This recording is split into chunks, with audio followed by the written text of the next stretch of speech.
everybody, and welcome back to another episode of Close of Business Tuesday. We've got something really exciting for you today. We've got Brad Jones, the interim CEO of ERCOT, and Bill Flores, the vice chairperson of ERCOT and an independent board member. We're delighted to have these two join us. You might remember Bill Flores is a longtime friend. He appeared with us on Close of Business Tuesday a while ago. He's got a long career both in oil and gas and energy broadly, and as a 10-year U.S. congressman. Brad Jones, as the interim CEO of ERCOT, he's got a 30-year history in the electricity business around all the operations, competitive markets, regulatory, really kind of all the detail, all the nitty-gritty stuff. He was also president of the New York ISO, so he brings a ton of experience to ERCOT. Gentlemen, let me just stop and say we are so happy to have you. Thank you so much for joining us. Our pleasure. I'm glad to be here. Good to see you all again, Maynard. Well, it's always fun. Let's jump in just a few minutes of warm-up before we get to the ERCOT discussion. Mike Bradley, I know a couple of things on your mind, Aramco earnings, et cetera, but why don't you tee us up? Yeah, Maynard, this volatility continues to be out there. Remember last week we had this out there, oil was down about 15 or 20% last week. It's up 15 or 20% this week. Same thing with the energy equity. So I think the most interesting thing to me, though, was the OFS announcements over the weekend. You saw Halliburton basically say they're going to suspend future business in Russia, and you had Baker, Weatherford and Schlumberger say they're going to suspend future new investments in Russia. So we're not going to see the production shortfalls of that right now. We're going to see that probably in the next couple of years. And so right now, Russia's around 10.1 million barrels a day. Would not surprise me. We see them down to about, 10, below 10 and maybe near 9.5 million barrels a day in the 23, 24 timeframe. The other thing is Aramco had a big meeting here, their annual, year-end meeting, and a couple things came out. I think the real interesting thing is from the standpoint of the themes, they were just talking about growth. And growth meaning that they're going to basically grow production over the next, 4, 5, 6, 7 years. So I think the interesting thing is that they're going to be spending investments right now, but we're not going to see the production impact till early 24 and 25 and 26 in a bigger way. And so what that says to me is that this provides cover for the U.S. E&Ps to really kind of, take some market share over the 22 to 24 timeframe, because guess what? The market is short crude oil, and it's going to continue to stay short crude oil. Some other things they talked about too is, growing their sustainable capacity from 12 million to 13 million barrels a day. 1 million of that's just going to be new investment. The other 1 million is going to be just, gas using gas internally in Saudi Arabia. But it's a fairly aggressive growth plan. The other thing is downstream. They're going to be, really going from sort of a they're going to be transferring crude oil away from the transportation segment down into the chemical segment. That's about 4 million barrels a day. Huge long-term goal for them, but they'll probably be successful. I think the last thing is they really highlighted their, low carbon strategy. They said they're going to really concentrate on CCS, blue hydrogen, renewables, and really interesting to us is nature-based solutions. Saudi thinking about nature-based solutions. So really good meeting. The point I wanted to make is Saudi is talking about growth, and you contrast to what the U.S. E&Ps and the oil majors are talking about. They're talking about maximizing return of capital.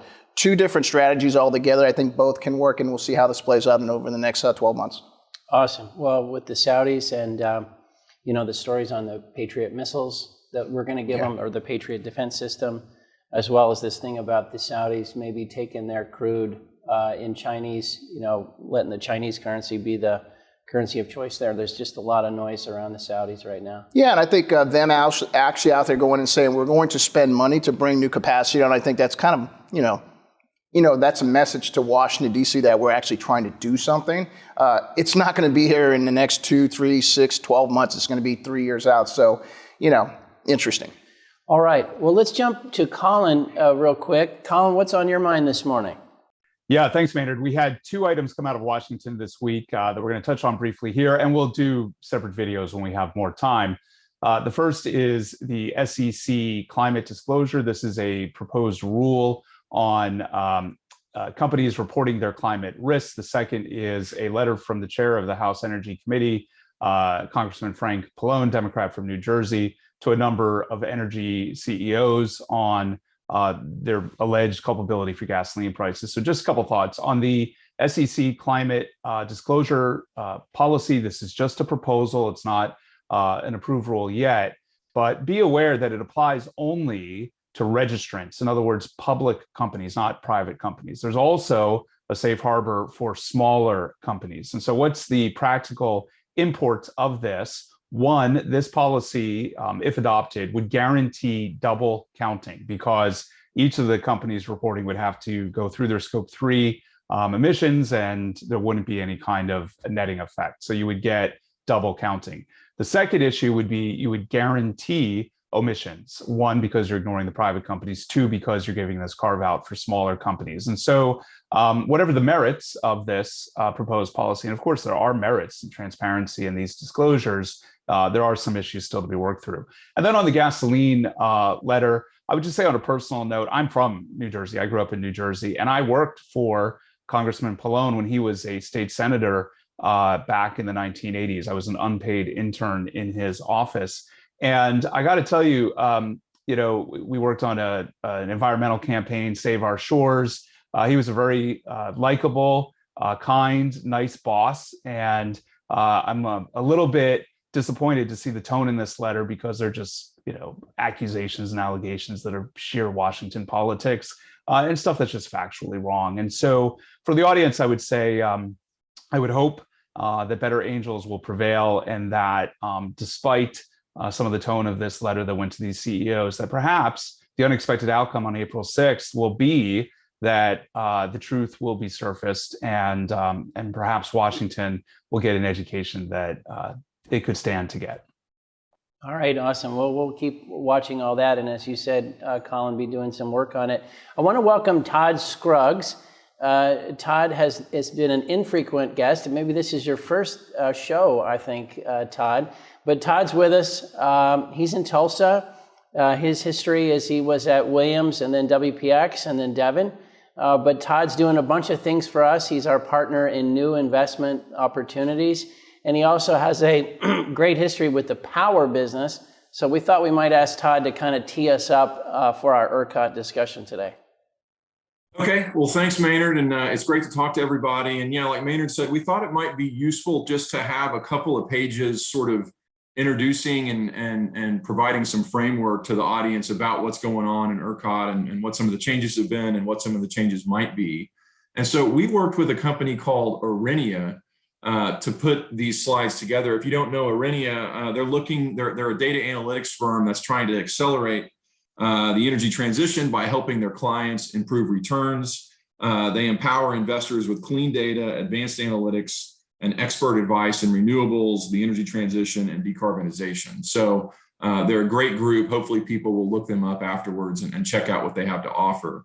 We just got 3 quick slides that are hopefully going to show a little bit about ERCOT, and we'll set up some of the questions that we'll have in our discussion later. But the first page is really looking at how power is generated in ERCOT, and we're looking at how that's changed over the course of time and may change in the future. On the left side, you have these 3 bar charts, each of which are showing the percentage of power generated from different resources over a certain year. The 3 bars are California in 2021, ERCOT 2022, and then projection for ERCOT in 2030. And there's a couple of observations I'd make here. The first is that when you look at California in 2021 and ERCOT in 2022, you actually see that the amount of renewable resources, solar, wind, hydro, other, are kind of similar. And that's a little counterintuitive because you hear a lot about what California is incenting people to do, and you may not hear quite as much about what Texas is. The other interesting observation is when you look at a projection for ERCOT in 2030, you actually see that wind and solar could be more than 50% of the total annual generation that year. Again, a very big change, and we're going to talk more about that in a couple of slides. On the right side of the page, what we wanted to show is just the new kinds of generation that are potentially going to be added and have been added into ERCOT's interconnection queue. What you see when you start in 2015 is a relatively balanced mix between new wind generation, say 20 gigawatts, and then new natural gas-fired generation, maybe that's another 20 gigawatts, something like that. And then you have a little bit of solar. And what you see with time is that the new natural gas being added into the grid in Texas has dropped off dramatically. And solar in particular has jumped tremendously. And then you see this new blue at the top over the last couple of years, which is storage. So basically battery storage accompanying the solar build out. This has really interesting implications for the management of the grid that we'll talk about here in a couple pages. But we asked the Arenia guys on the next slide to give us a little bit of context. We can kind of talk about this new generation, but it's useful to know just how many dollars we're talking about here. So on the left side of this page, we're looking at the amount of capital that's been spent and is projected to be spent on wind generation. And then on the right side, we're looking at the amount of capital that has been and is projected to be spent on solar generation. And what you see, these dark blue bars for wind, have been kind of clocking in $2, $4, $6 billion a year and drops off with time. When you look with solar, it's an entirely different story, has been relatively small and then is projected to massively increase over the next several years, peak at somewhere in the neighborhood of $13 billion of new solar generation capacity. So you're talking about a tremendous amount of money pouring into this kind of new generation resource. The other thing that we looked at on this page was try to have some other frame of reference for just what we're talking about here. So the line under wind is the total weight of these towers being added for windmills everywhere. And doesn't really mean much if you say 10 million total tons. When you put it in context, though, that's basically the equivalent weight of 2 Keystone XL pipelines being built in Texas, with all that steel being dedicated to wind generation. On the other side of the page, you look and you see something like 225,000 acres of new solar potentially being added over the course of time. And again, to put that in perspective, that's about 3 times the size of Houston's inner loop. So you're talking about a tremendous amount of resources that are going in to add this kind of power generation into the state of Texas. The last page, and then we'll turn it over to the guys, which will be a really interesting discussion, is framing up what this means for hourly, power generation in the state. And so let's orient everybody. Let's start on the left side of the page. We'll look at 2022. And what we're looking at here is the total amount of generation on average each hour of the year. So on the y-axis, you're looking at the total generation. The x-axis is saying the average amount of power each hour during a day over the course of a year. And what you see, the light blue at the top, is the amount of wind. It's relatively stable. And then the yellow is the amount of solar generation that comes on. Of course, the sun shines during the day, and so that's when the solar comes on. And then the dark blue, purple color is what we're calling net demand, which is basically the amount of remaining power generation that's being generated by more traditional baseload kinds of resources like natural gas or coal. What's interesting about it in 2022 is the slope of that net demand is relatively stable. It's lowest there at like 3 or 4 in the morning, and then pretty ratably ramps up throughout the course of the day and then drops back off at night. This is a very different load profile than what we see, on the right side of the page when we look at 2030. In 2030, given the projected solar build out, you now have that net demand with 2 peaks during the day and then a lull in the middle of the day.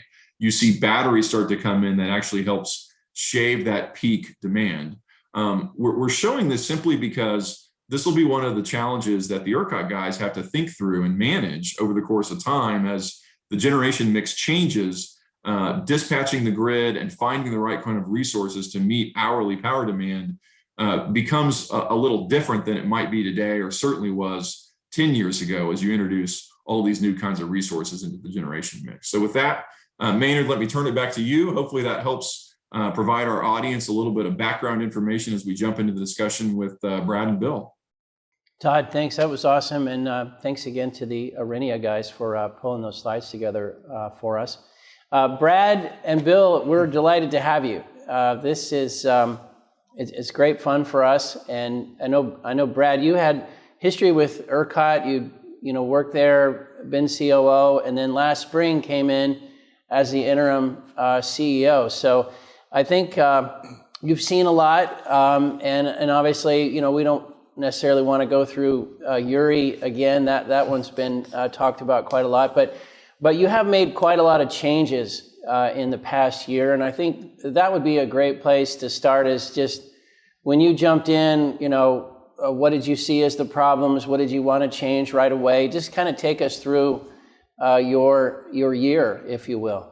Yeah, I'd be happy to, Maynard. So to walk you through really what has happened in the last year, it's pretty amazing. So as you recall, I was on my couch. I was retired at the time of the Uri event, but I began to tap into what I jokingly refer to as the retiree mafia. The retiree mafia was all engaged, talking about what had happened in the storm, what needed to be changed. And by this group, I mean former regulators, former CEOs of companies, all that would reach out to me or I would reach out to them, and we'd discuss these issues. And what I found out is that there was a lot of commonality in each of their suggestions of what needed to be done. So I began to just jot it down. I just thought it was interesting and ended up with a list of about 50 or 60 items. So when they called me and asked me to come on board at ERCOT as this interim role, I took that list of 60 items and turned it into a roadmap. So this roadmap is 60 initiatives long.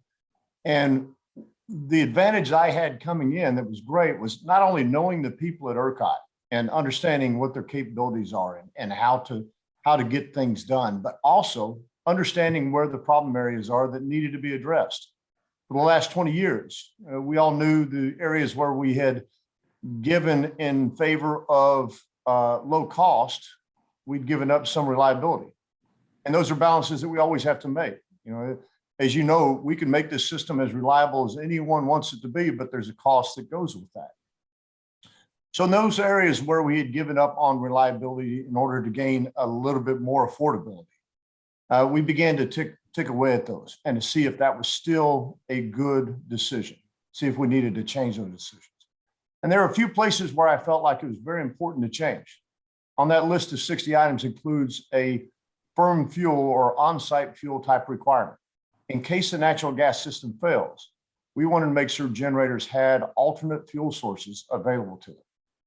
And in that case, as an example, in New York and New England and PJM, many other regions, they have alternate fuel requirements.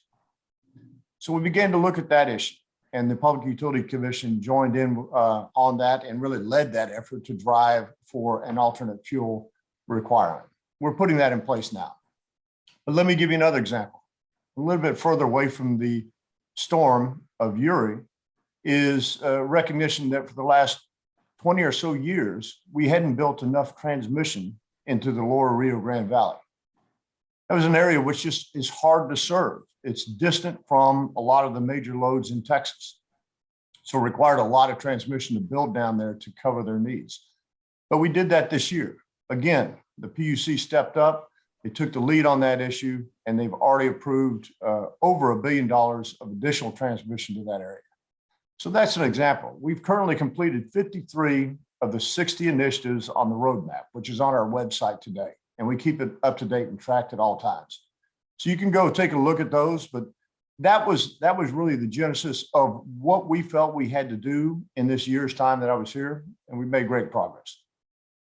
So that's great, Brad. Bill, let me rope you in here because you also in the past year, you joined the board. There were some governance changes that you guys made, personnel changes. Do you want to talk about some of those changes to the team, if you will? Sure. Well, let me start. Let me come back up to about 50,000 feet, if I can, really quickly, to talk about electricity in Texas. First of all, let me say this. I'm glad that Brad's on board and that he is running things at ERCOT. It's been great for the state. It's been great for our electric consumers. It's also been good for the industry that relies on stability.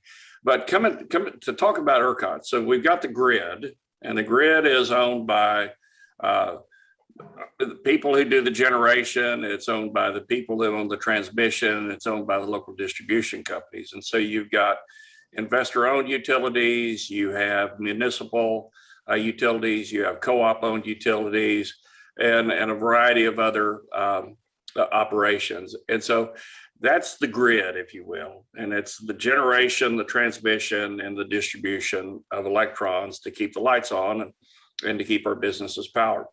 Now, that system is controlled ultimately by the folks in Austin, by the state legislature. They pass the statutory framework that they want the grid to operate within. And then they designate most of that authority to the Public Utility Commission. Now, the Railroad Commission comes into play as well because it oversees oil and gas, and gas is one of the major fuel sources for generation in the state. And then ERCOT is essentially the market manager and the air traffic controller, if you will, for all those assets. So you think about it, you've got 700 generation units, you've got 46 or 47,000 miles of transmission lines, and you've got about 26 million customers. And ERCOT tries to make sure that all those pieces fit together. Now, following, so that just so that everybody on this podcast understands what ERCOT is. ERCOT is just one part of that cog that helps to make sure that the electrons get from point A to point B in the Texas grid. In Texas, we're blessed because we've got a great grid. But we also have our challenges. I mean, we've got a fast growing state, which means more and more demand. And then we've got an increasing level of renewable resources that are trying to feed into the grid. And renewable resources are a little bit more challenging to dispatch, as Brad could probably tell you. Now, following Winter Storm Uri. Could I just ask you one question while you're right there, Bill? Is since you were going through, the legislature, gives the broad directive, and the PUC implements, and the ERCOT is then just making the system work and matching supply and demand. It might be logical for someone to look at some of those charts that Todd went through and assume that the legislature is actually pushing more renewables, more solar, but I think the reality is they're pushing a certain framework which is resulting in those additions. But do you want to comment on the philosophy that's coming out of the legislature? Yeah, let me say this. In my view, it's changing. I'll be curious to see what Brad's input is on this as well in a minute. But if you roll the clock back 25 years ago, the legislature was really pushing to make Texas a leader particularly in wind generation. And we are that leader now. We've got higher wind penetration, more wind capacity than any other state in the country. We beat most countries when it comes to wind generation. So that said, and we also, and that was not only, that was coupled with federal incentives. And so we had huge build out in wind. The state followed up by making sure that we had transmission facilities, CREZ for short, to bring the wind from West Texas to the load centers in Dallas and the Houston areas and in Central Texas. So we did those. That all came in. One of the things that wind does is it hurts the economics for your traditional thermal generations, think nuclear, coal, and natural gas. And so you have less investment in those particular energy sources. Now, those all came into play in Uri, and without rehashing Uri, the state legislature got involved and said, hey, we've got to look at this differently. And so it passed Senate Bill 2, Senate Bill 3, and then a handful of other pieces of legislation that empowered Brad to do what he's done with weatherization, empowered the Public Utility Commission to look at market design specifically with respect to renewables versus thermal power. And so we're in this inflection point in Texas. I think you're going to see Texas continue to focus on pushing renewables, albeit probably at a lower, with a lower amount of push than it had before, if you will. But it's also going to emphasize resilience and reliability. And so that's what Senate Bills 2 and 3 do, is to push that renewed focus on resilience and reliability. It's like when I testified to the House Committee on State Affairs last April, I said, look, resilience and reliability have a cost. We saw, and we know that, and up until now, we have been less inclined as Texans to pay for that. But if you keep looking at it, the lack of resilience and reliability have a cost, maybe a low probability, but whenever that happens, like it did with Uri, it has a huge cost. And so again, The legislature is leaned into this. They've given greatly increased authority to the PUC and to ERCOT to deal with these issues, give more authority to the Railroad Commission. That subject may come up during this conversation, but we still have more work to do. I think after the PUC does the first round of market design, it's probably going to want to do more market design. Now, I'm taking my ERCOT hat off on this. I'm not speaking on behalf of the PUC or the legislature. I'm just saying this as a Texan, that we need to make sure that we put reliability and resilience at the beginning of the investment equation for the Texas electric grid. Well, let me circle back to here in a second, Bill, and let's touch on the governance thing. But while we're right here in this moment, maybe Brad, you could comment on, just the nitty gritty of weaving these power sources together. Todd had a slide, which is a projection, but as a layman, it seems like every time renewables get pushed into the 40, 50+% range, whether it's Germany or California or in Texas in the future, that just looks to be like it's getting really hard to manage. Like, you want all that cheap, clean power, but at the same time, you've got to manage the grid. Can you just talk about how hard it is to manage these? It's like you got a band of different players, and sometimes they're not in tune. But tell us how you do that. There's a bit of the orchestra leader going on here, right? There are a lot of different players that have different attributes to each of them. Their capabilities are different. We do know that the sun and the wind, we can't dispatch those. In fact, you mentioned the Germans. The Germans have a term that they're using in the industry, which has now been picked up, called Dunkelflaute. Mm-hmm. And Dunkelflaute simply means dark and still. When it's dark and still, you must have the resources available to still meet the needs of all of your customers. Now, we know that happens occasionally, not that many times, that it's both dark and still, but when it does, we have to have enough resources to meet all of our needs. So one of the things that we've been talking about quite a bit lately is the need to find a way to retain those generators that we'll need in the future. And instead of generators, let me call them resources. It could be battery technology. It could be loads that can turn down their consumption, or certainly could be old style generators that are dispatchable.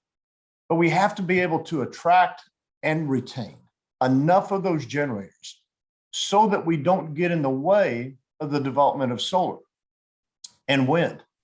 It's just the opposite of what you think. We're not choosing one technology over the other. We're making sure that if we have enough of this alternate technology, we could get up to, say, 100% renewable at times of the year, where we are just running off of renewable generation and battery and a few other technologies to keep our inertia on our system. But we can get up to that level of investment from solar and wind as long as we retain the other generation that's capable of balancing them when the sun doesn't shine and the wind doesn't blow. So listening to you, Brad, and thinking about some of Bill's comments, I think it seems like one approach is you design, the framework I'm talking about broadly as a state or as a nation, and then you let the power sources, fill in accordingly. But another one is you kind of come over the top and say, hey, the market, you guys aren't giving us this resilience we need, so we're gonna, as a state or a country, mandate certain flavors, like you guys are gonna build this much gas, or there's the conflict between letting the market sort it out and versus versus the government wading in and saying, actually, we need this flavor for this reason. Which I can't believe I'm saying that, because one of the problems we have with energy today is people liking certain flavors more than others, and that causes a lot of problem. But how do you think we should solve this? So Maynard, we don't have to like a flavor in this regard. What we have to do is establish the attributes that the market needs. For example, today we're dealing with an issue where we are seeing a lot of battery development in Texas. It's fantastic. As you remember in the chart that was showed earlier by Todd, you see batteries really coming into our mix in both the morning, across a morning peak, and in the evening as the sun goes down. So it's a great resource for that type of characteristic. We have an ancillary service that we are buying for dispatchable generation that we need for a minimum of 2 hours. That dispatchable generation can easily be met by batteries. But we also recognize that if it's dark for at least 8 hours a night, that we have to have some generation types that are available to run for 6 or 8 hours at a time. So my point to you is that we have to design a market that indicates what attributes we want. Is it a duration of 8 hours? Is it a quick starting capability? And then on each of those attributes, we can establish a new competitive market. So for example, as I said, we started an ancillary service where we said we need a generation type that can be up and running in about 10 minutes and can run for 2 hours. Batteries are a great example of that, but also quick moving load, like the new Bitcoin and cyber currency, cryptocurrency that is coming in the state. They can move very quickly. So there are great homes for them in our market there. So that's my point to you. We design a market for the attributes we need, not for the technology. So Bill, you referenced this a little bit when we caught up with you coming into today, which is another way to say part of what Brad was just saying is that certain electrons are worth more than others, based on when I can get them, how quickly I can get them. Do you want to elaborate on that? Because I thought those were some interesting thoughts you had.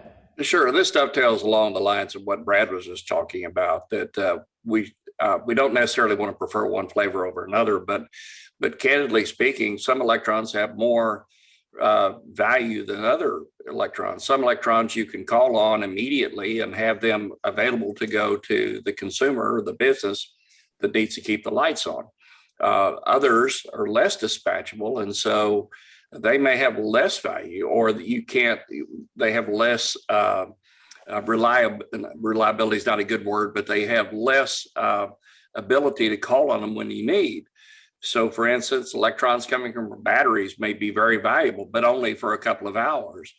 Electrons that come from a nuclear power plant have great value because they're always on and they have zero emissions. And so they have an extremely high value. Now it costs a lot to build the plant that produces those electrons. But on the other hand, an electron that comes from wind, if you think about it, wind has zero fuel cost. And so, but it's not always there. When you have that dark, still time period that Brad was talking about, that the Germans are going through, if that electron is not there, it has no value. And so I think that's what the policymakers in the state are looking at. That's what the Public Utility Commission is looking at, is how do we look at the values of these respective sources of generation, and make sure that at the end of the day, as Brad said, we've got to have continuing investment in the baseload power sources, the thermal power sources. And that's nuclear, natural gas, coal, to the extent that it can be used cleanly.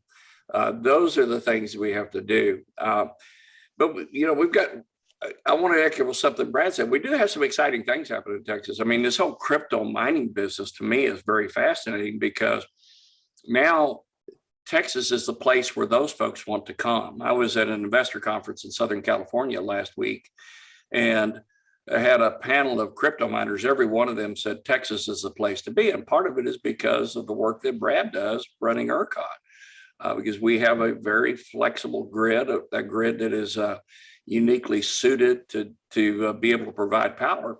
And at the same time, those operations provide a level of demand when you have lots of wind and you have lots of solar.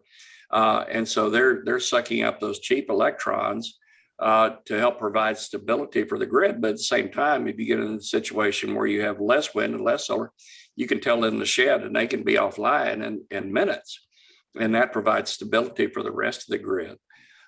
So that we've got a lot of exciting things happening. And by the way, I didn't fully answer your question that you asked a few minutes ago about the other things that the legislature did. If you look at Senate Bill 2, one of the things it did is it looked at the legacy governance of ERCOT and decided that they needed a new approach. And so if you look at ERCOT's board today, it's been totally changed. The governance is different. You have an independently selected board. None of us have any fingers in any part of the electricity mix in Texas. So we are totally in there in a fiduciary responsibility for all the stakeholders in Texas. It also changed out the commissioners in the Public Utility Commission, and it's also given some running room to the Railroad Commission to look at ways to improve natural gas deliverability in the state, as well as a bunch of other things.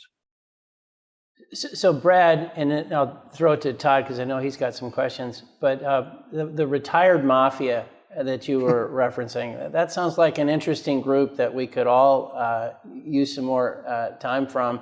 And the power dynamics, I think I at one point heard a speaker say, the world used to get more and more reliable and cheaper and cheaper and cheaper.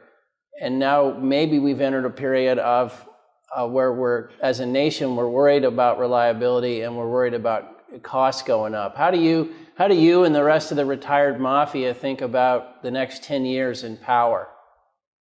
And so I'll play off of something Bill said a moment ago. There's an acronym that we've used in the industry for over 20 years, which is clean, affordable, reliable electricity, CARE. But I think we need to reorder the letters. Affordability is still there, but if we spelled it reliable, affordable, clean electricity, then we've got the reliability where it needs to be. We found that out this past year, that if you don't have a reliable system, there's a loss of confidence, businesses won't come to your state, et cetera. We have to make sure that we have proven to everybody in the state that we can keep this system reliable.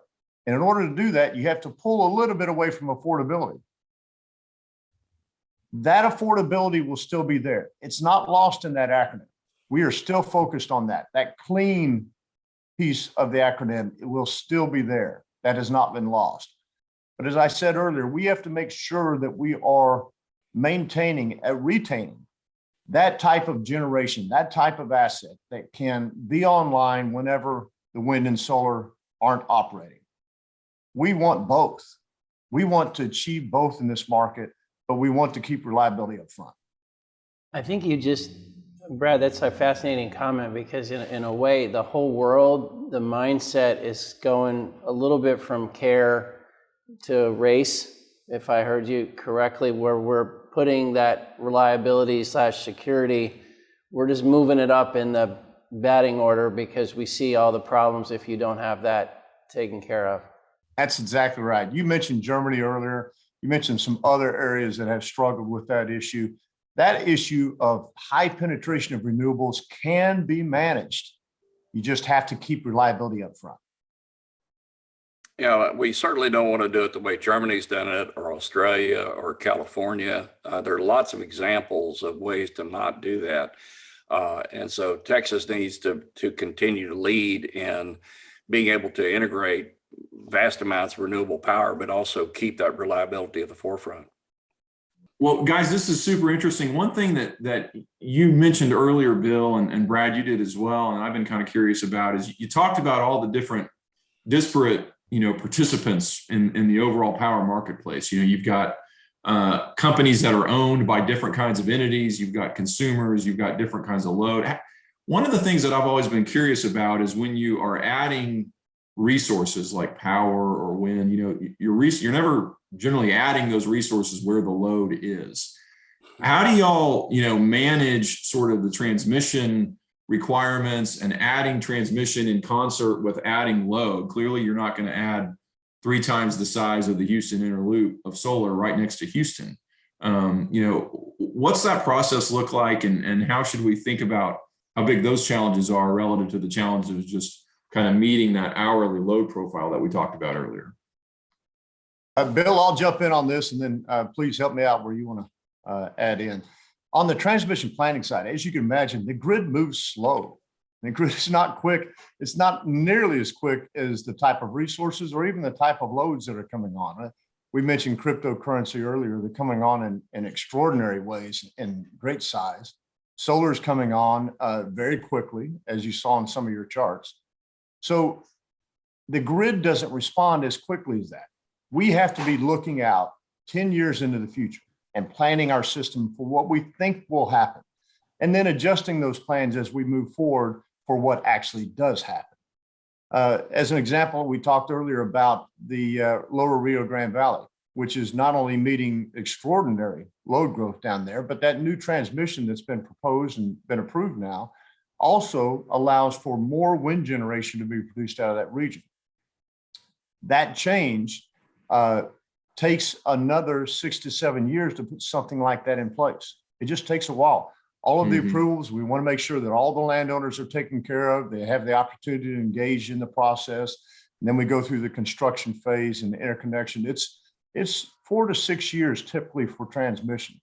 So to your point, Todd, we have to be so far ahead of what is at the leading edge of things. Today, even though both Bill and I are very, very supportive of cryptocurrency coming to Texas, we need to be working with those folks as partners to make sure that we can accommodate their very, very fast movement, their very fast growth, while at the same time making sure that the grid can support them in the future.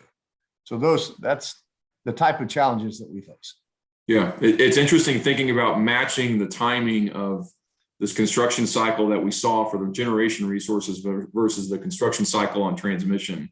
You know, it seems like it could really have implications for pricing and things like that. You know, so that's part of the reason I was curious about it. And how do you manage that, I guess, when you look at sort of looking across all of Texas and saying, you know, the power, you know, stack looks one way, one place, a different way, a different place, and that has interesting price implications for consumers is the other thing to think about there. Yeah. So one of the issues that we've been watching, keeping an eye on, and in fact, we did a study on it in 2021, is west to east transfer of power.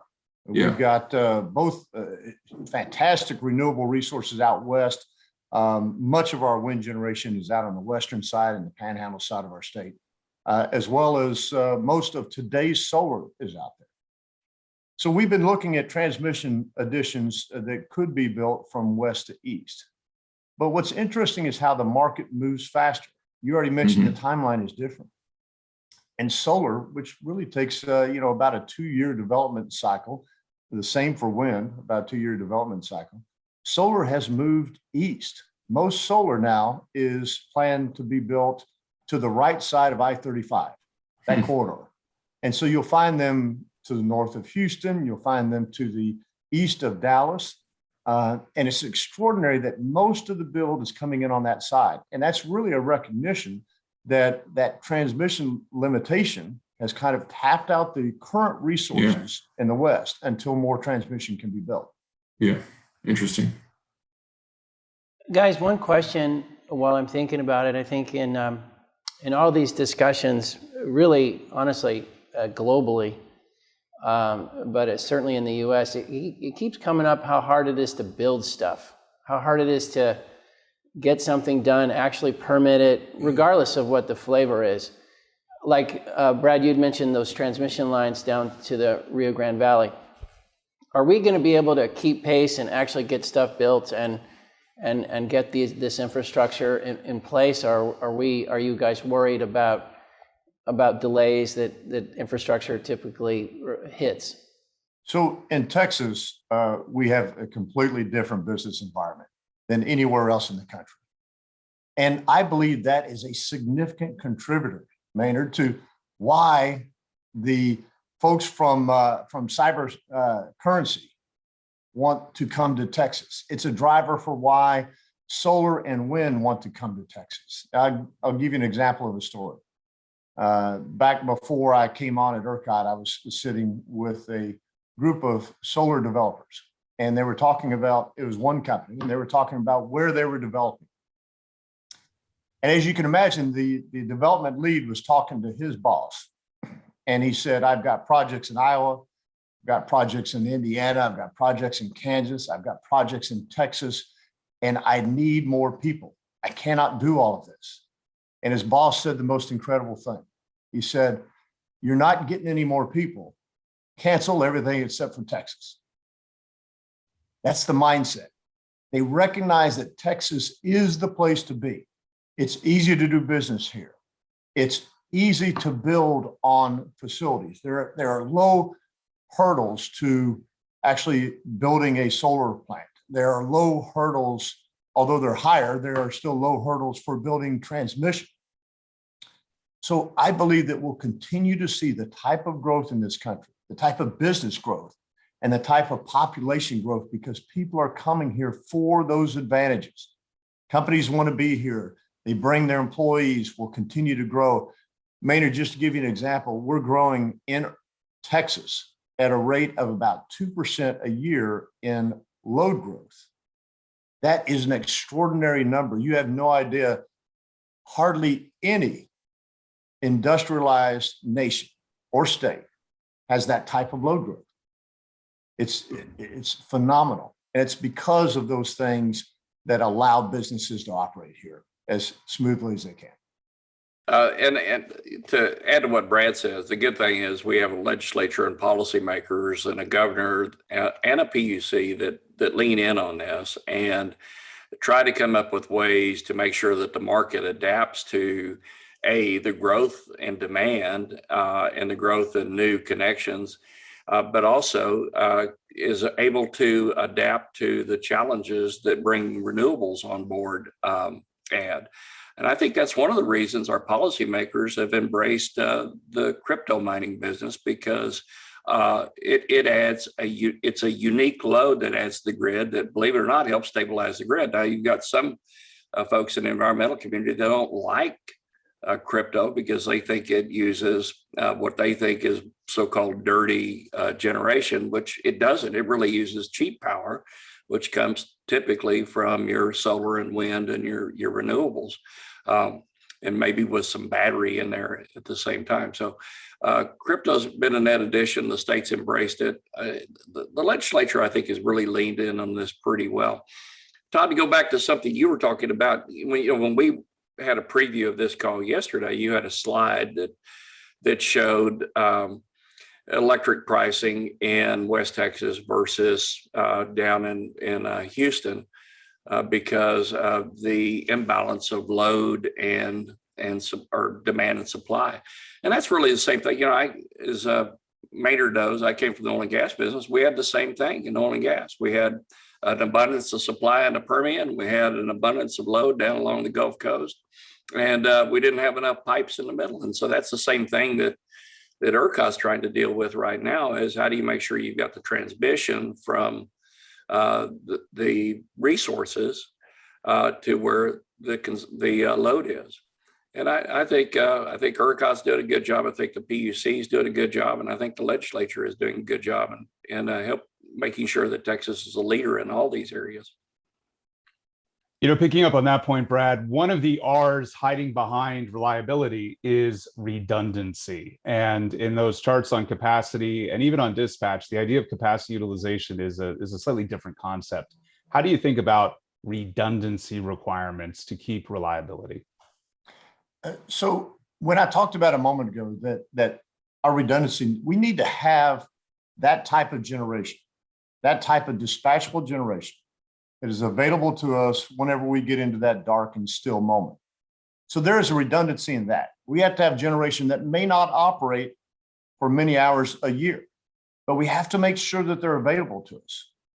Now, as some of those charts that Todd showed, the price of energy should come down extraordinarily as we develop more solar that comes into our state. Let me give you some numbers real quick. So we started with roughly about 300 megawatts at this time last year of solar, roughly about 300 megawatts. By the summer, By the start of the summer, we were at about 3,000 megawatts of solar.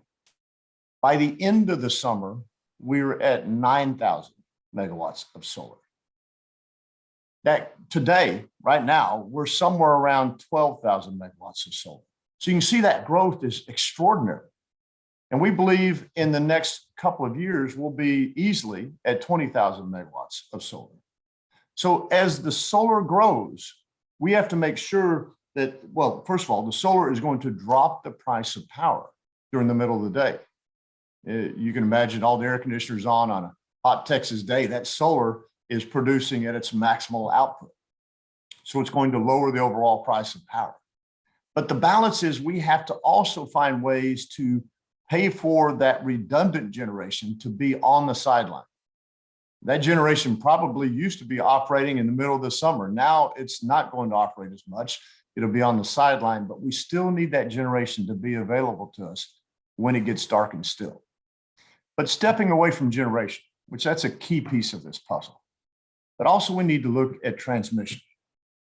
Along our Gulf Coast of Texas, we know about every 3 years we have a major hurricane hit. We have to prepare for that eventuality.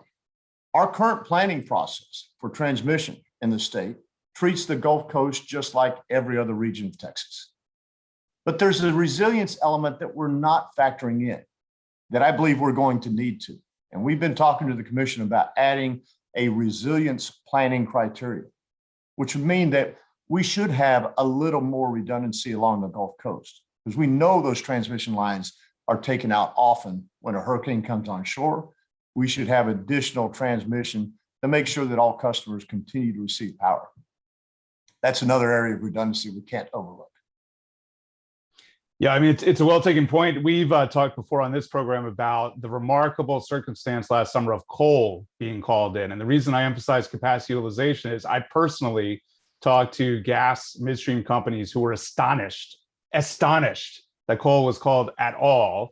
And what they missed was that it was already running at a 13% utilization and briefly went up to 26 and then went back down to 13. I don't think there is any business person who thinks a 13% utilization rate sounds like a healthy business. So just to put some numbers on it for the audience. And I think you have a perfect example. But some of those units, especially some of those gas units that have the capability to move very quickly, we need to retain those units so that we can bring in more solar. I mean, those pieces go together. If we don't retain that type of generation, we can't allow as much of the solar and wind to come into our state because we won't be able to balance our system. So that's the key there. Brad and Bill, we talked a lot about solar, wind, battery today. And one thing we didn't really talk about is nuclear and potentially modular nuclear. Question is, are you guys following the technology at this point in time? Do you think that could be a solution, say, post 2030, if that technology is available? And doesn't that really kind of help you out from a transmission standpoint to really put those things closer to where the load is? Well, it definitely could, but let me go into modular nuclear. It's one of, and you understand this as well. It's one of these technologies that we've been talking about for 20 years as being only 20 years away, right? So every year it's 20 years away. And that's currently where we still remain. I don't think that it's just right around the corner. And for us, where do we need to focus? We need to focus on fast moving generation. Just a quick example, that 20,000 megawatts of wind that I estimated we could have I said wind, I meant solar, 20,000 megawatts of solar that we could have in less than 2 years. It all turns off in 2 hours time, right? As the sun goes down, every bit of that solar turns off in roughly 2 hours at dusk.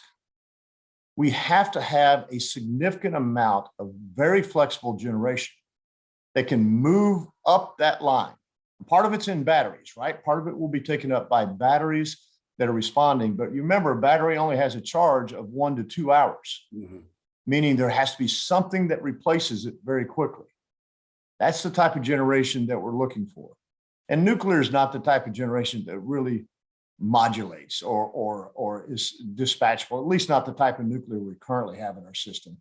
And so I don't see a great application for it in Texas as of yet, but that may change in time. And I do have a little bit different viewpoint on that.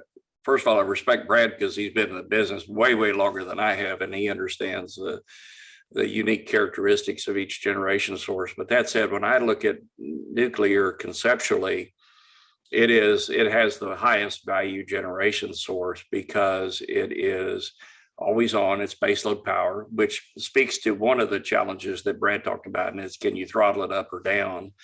And it's also zero emissions. And I think the new technology reactors that we're looking at are going to make sense in terms of being part of the Texas generation mix in the future. And I think that one of the things I like about them, it can be distributed. You can put it closer to the load source. And so it reduces the headaches that ERCOT has to deal with in terms of transmission congestion and putting CapEx into transmission. I'm really excited about nuclear, and I think it's gotten a bum rap. If you look at the way some members of the environmental community have badmouthed it, a lot of those people are changing their tunes. There's now a great documentary called Pandora's Promise that talks about the truth of nuclear and also talks about the truth of renewables from an environmental perspective. You think about land use and bird kills and things like that. It provides a balanced view of where we can go. Now, one of the things the chairman of the PUC, Peter Lake, he will argue the fact about how you can throttle nuclear, because he talks about the fact that we've got, the Navy's got several nuclear reactors that they, in ships and submarines, they throttle them up and down all the time, and they haven't had any issues. So I don't know if that works in a power plant perspective or not. But we do have some interesting discussions offline among the ERCOT board about the ability to use nuclear on a more flexible dispatching basis. Maybe, guys, you've been very generous with your time, and I don't remember when we've had a show that covered so much ground. This has been fascinating. I guess one question is, to your point, Brad, Texas is a phenomenal pro-business place, and Bill, to your point, the government is part of that, and so we have a great thing going. Bill, you had a long career in Washington. Brad, you ran the New York ISO at one point. I know the mafia is all over the place. What would you guys tell us about what you perceive to be the power conversations going on outside of Texas? For instance, do you feel like people are moving the R, from third to first?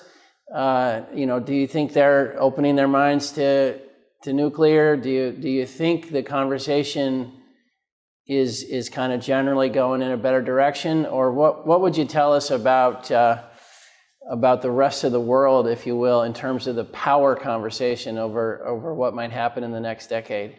Brad, I'll start with you. So in a lot of regions of our country, they are focused on low carbon and are taking a very strong renewable approach. But in many of those areas, there's a loss of sense of practicality with achieving that in the short run. Along the eastern seaboard, they're looking offshore as a way to save them, offshore wind, largely because they have a lot of opposition onshore to building large wind generation. Offshore has a better profile, but it's very expensive to build offshore. They also need a significant amount of backup reserves. As Colin and I were talking about earlier, they have to have some level of redundancy. So for many states, they have a great resource that just Texas simply doesn't have. That resource is hydro. And so in many states, they have the capability to balance their renewable portfolio. But for those that don't have that resource, it's going to be difficult to achieve. And this move we've seen in Germany, of course, this great move to a full renewable fleet has been very difficult for them to achieve. You don't think of Germany as being a warm, sunny place, but they have some of the greatest amount of rooftop solar, over 30,000 megawatts worth of rooftop solar in Germany. So they've made significant investments, but they're struggling with how to really get all the pieces to fit together. Well, let me say this. I echo what Brad was talking about. If you look at some of the mistakes that have been made by other states and countries, it's something that we as Texans and Texas policymakers should pay attention to. If you look at Germany's, so Germany made this big push to go renewable and to go low carbon. And where are they today? They're having higher carbon emissions now than they did 5 years ago. And it's because they didn't understand the physics and the differences in value of the electrons from baseload generation sources versus renewable generation resources. We want to make sure we don't go there. And I think that, like, there's a story coming out of New York, and Brad knows this much more than I do, but the policymakers in New York decided they didn't like nuclear. And so they shut down, what was it, Brad? Indian Point? Is that what? Indian Point, they shut down. Yeah. And so they shut down Indian Point. What do they have to go to? They had to go to natural gas. So their carbon emissions are higher today than they were when at the point, the day they turned off Indian Point. So I think we've got to make sure that we have policymakers that are educated in the physics of electricity and the characteristics that come with each type of electron that gets fed into the system and used by the system. And people don't do that. If we can make one little segue for a minute, I'd like to put Brad on the spot on a subject called weatherization. One of the things we figured out in Uri is that some of our generation fleet wasn't well weatherized. And so our state policymakers responded to that. The Public Utility Commission responded to that, and ERCOT responded and implemented a weatherization program. And I think it's been a big success. So I'd like Brad to have a chance to talk about the great job that the ERCOT team did in terms of weatherizing our generation fleet, if that's okay. Yeah, I'd be happy to. Bill, thank you. During Uri, we lost 50,000 megawatts of generation capacity. That size is extraordinary when you consider that our current peak load is 74,000 megawatts in the summer. We lost 50,000 megawatts. But let me give you another sizing comparison. The entire state of California uses 48,000 megawatts on their highest usage day hour. Wow. 48,000. So we lost the entire state of California that night during Uri. That generation came offline largely because of weatherization issues. The units froze up. Some of it had to do, of course, with natural gas supply. Some had to do with freezing rain on our wind turbines, but all of it together is related to that winter storm. So the legislature immediately got into action. They recognized what the key problem was, and they ordered that all generators should weatherize to a standard developed by the Public Utility Commission. And the PUC has passed those rules. They did so in November of this past year, and almost immediately, I would say within about a week, we began our inspection program. Now, for those two things to work, you have to understand that our generators were already working very cooperatively with us. They weren't waiting on the rule. They were installing the equipment, putting the pieces in place so that they would be ready. But once the commission passed the rule, we came out just a few weeks afterwards, began inspections on over 300 of those facilities. At the end of the day, after inspecting 300 of them, all but just a few, 3 units did not pass inspection. So roughly a 99% passage rate on that weatherization inspection. So the generators did a fantastic job of really moving forward and getting that equipment on their facilities. Bill said the generators weren't ready, and it's right. They weren't ready for 2021. They had weatherized, but they had weatherized to a 2011 standard. 2011 was 10 degrees warmer, and 2011 was our, up until 2021, was our coldest weather event in the last 20 years. So it was 10 degrees warmer than 2021, which means that these generators have to do more. And they did that this year, and they were ready. And it proved out in their performance. There was just only a few megawatts that we even had any issues with in terms of cold weather during these storms this year. So incredible performance by them. The commission is looking at a phase 2, which would step up those requirements potentially for what may lie ahead. And we're working with the state climatologists to develop those scenarios. And I appreciate Brad going through that because, again, everybody stepped up. The generators, the policymakers, the Public Utility Commission, and the team at ERCOT did a wonderful job because if you think about how many facilities they had to inspect in a really short period of time, it was really remarkable, and it paid off. Look, while we're in this moment, you two guys stepped up. You weren't. You joined ERCOT, Brad. You came off the bench as you mentioned, and took leadership. And Bill, I know you and the rest of the board and everybody who's been mentioned this morning. You know, I think on behalf of Texans, we appreciate having talented guys like you jump in.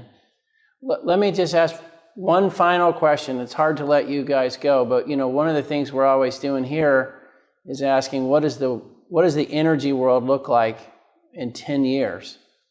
And I think in particular, Brad, I was thinking about Todd's chart where so much of the increment is solar, of incremental new power, and then there's this rising storage wedge, which is batteries. I feel like my specific question for you is, do you think that kind of push into solar, yes, we need redundancy if we're going to do it, are we going to drive the battery market to some new solutions in the next decade where batteries really are providing that, you know, not just 1 or 2 hours, but you know, maybe 24 hours of coverage? What do you think we're going to do to battery technology in the next decade? So, Maynard, I think you asked a great question because we talked earlier about buying a flavor, you know, trying to get a flavor of something to come into the state. If we stick to our current policies, which is to establish what attributes we need, that's going to drive the change in batteries. And we're doing that. We're telling batteries there are some parts of our ancillary service market that they can participate in, which will allow a 2-hour battery to participate, or a 2-hour resource. But for many of our markets, we're going to demand that those facilities have a 4-hour duration or even longer duration capability. When batteries see that those are opportunities missed, they will develop that technology. It's already in process. There's already some batteries out there that can go a duration of 12 hours. And so I believe that will naturally begin to shift as the market sees these opportunities that they would like to enter into, places where they can meet the attribute that we need, that we've stated that we need, by changing the way their battery works. But let me shift away from your question slightly. You talked about what does the future look like? One of the areas that I think is extraordinary and is developing very fast, and we call it distributed generation. And distributed generation means generators in local areas, behind the Walmart, behind the HEB, for example, or in a community that has set up a microgrid. That level of distributed generation has the capability to both improve reliability while also support the grid. Now, most of that generation wouldn't operate in normal times when the sun's out and the wind's blowing. They wouldn't operate because the price would be low enough that they'd rather take power off the grid. But they have the capability in the future to ramp up when the grid needs that support, when there's some problem with generation somewhere. And we see that distributed generation growing across the state of Texas and across the country. I shouldn't just say Texas, but really it's moving very quickly across the state of Texas because we've developed policies in place at ERCOT, which encourages their development and allows them to participate directly in our markets. And few other areas are doing that as quickly as we've done. So I see that a significant change, Maynard, in how we should see our future electric grid. Look, I think the future of power in Texas is pretty exciting, but I do see some other things on the horizon that could change the trajectory. I mean, there, as we've talked about throughout this conversation, there's this huge push for renewables and batteries and so forth. But if you look at Iowa, for example, you're starting to see some land use pushback. with respect to wind and solar. I expect that we'll begin to see more of that in Texas. I think there's a new environmental awareness of the materials impact, if you will, of wind and solar and batteries. Like, where do you get the rare earth minerals from? What does that mean for foreign policy? What does that mean for national security? What does it mean for the balance of trade? And also, what does it mean for the environment? If you start to think about what it would take to put in grid scale storage using today's technology, you're talking about massive amounts of mining, massive amounts of tailings and environmental issues to deal with. And so where that leads me to start thinking down the road is distributed generation, like Brad talked about, but also that continues to point to next generation nuclear. How do you get to where you can have that variable output, small modular reactor, or new technology reactor, to provide that zero emissions power that you want, that doesn't have the land use issues or all the materials and environmental implications of the current generation of renewable power. So that's where I see us. I think in 10 years that all of our predictions will be wrong, but I think that we're going to start seeing some different viewpoints come into play with respect to the conventional thinking today. Well, we really appreciate you guys throwing your 10-year answers into the stew. That's the one thing we know, is that a whole bunch of stuff's going to happen that none of us anticipated. Let me just stop by thanking you guys again. It's fantastic to have you. What an awesome conversation. Thanks again to the Aurinia guys, and to Todd and Colin and Mike and everybody on the COBT team. Thank you guys for all your efforts. All right. Appreciate you.